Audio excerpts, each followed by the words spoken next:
2019-এ শেষবার রাশিয়া সফর করেছিলেন প্রধানমন্ত্রী নরেন্দ্র মোদী। তারপর গঙ্গা ও ভলগা দিয়ে অনেক জল বয়েছে। এবার তৃতীয়বার প্রধানমন্ত্রী হয়ে রাশিয়া সফরে প্রধানমন্ত্রী মোদী। সোমবার তার সম্মানে নৈশভোজের আয়োজন করেছেন রুশ প্রেসিডেন্ট ভ্লাদিমির পুতিন।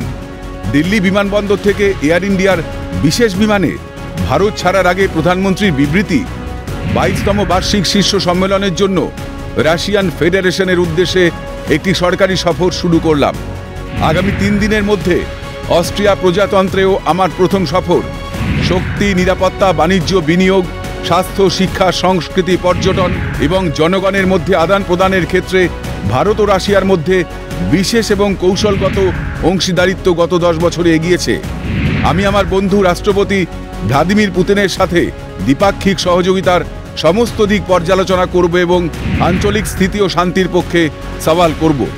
এই সফরে আমি রাশিয়ার প্রাণবন্ত ভারতীয় সম্প্রদায়ের সাথেও দেখা করার সুযোগ পাব। একইভাবে প্রায় 4 দশক পর ভারতের কোনো প্রধানমন্ত্রী অস্ট্রিয়া সফরে। সেই সফরের উদ্দেশ্যে প্রধানমন্ত্রীর বার্তা, অস্ট্রিয়ায় আমি রাষ্ট্রপতি আলেকজান্ডার ভ্যান ডার বেলেন এবং চ্যান্সেলর কার্লস নেহামারের সঙ্গে দেখা করব।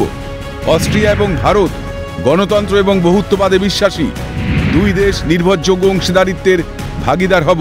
অস্ট্রিয়ান চ্যান্সেলরের সঙ্গে আমি পারস্পরিক উপকারী বাণিজ্য এবং বিনিয়োগের সুযোগগুলি অন্বেষণ করতে উভয় পক্ষের বাণিজ্যিক মহলের অংশীদারিত্ব নিয়ে আলোচনা করব। সোমবার বিকেলে রাশিয়ার নুকোভো 2 বিমানবন্দর নামে প্রধানমন্ত্রীর বিমান। প্রোটোকল মেনে তাকে স্বাগত জানান রাশিয়ার ডেপুটি প্রাইম মিনিস্টার। উপস্থিত ছিলেন রাশিয়াস্থিত ভারতীয় দূতাবাসের আধিকারিকরা।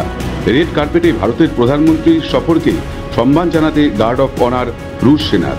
এ প্রসঙ্গে উল্লেখ্য, 2019-এর পর কোভিড অতিমারি এবং রাশিয়া ইউক্রেন যুদ্ধ নানাভাবে পিছিয়েছে 2 রাষ্ট্রপ্রধানের সংশ্লিষ্ট দেশ সফর। পুতিনের সঙ্গে আলোচনায় কি পূর্ব ইউরোপের শান্তির পক্ষে সওয়াল করবেন মোদী?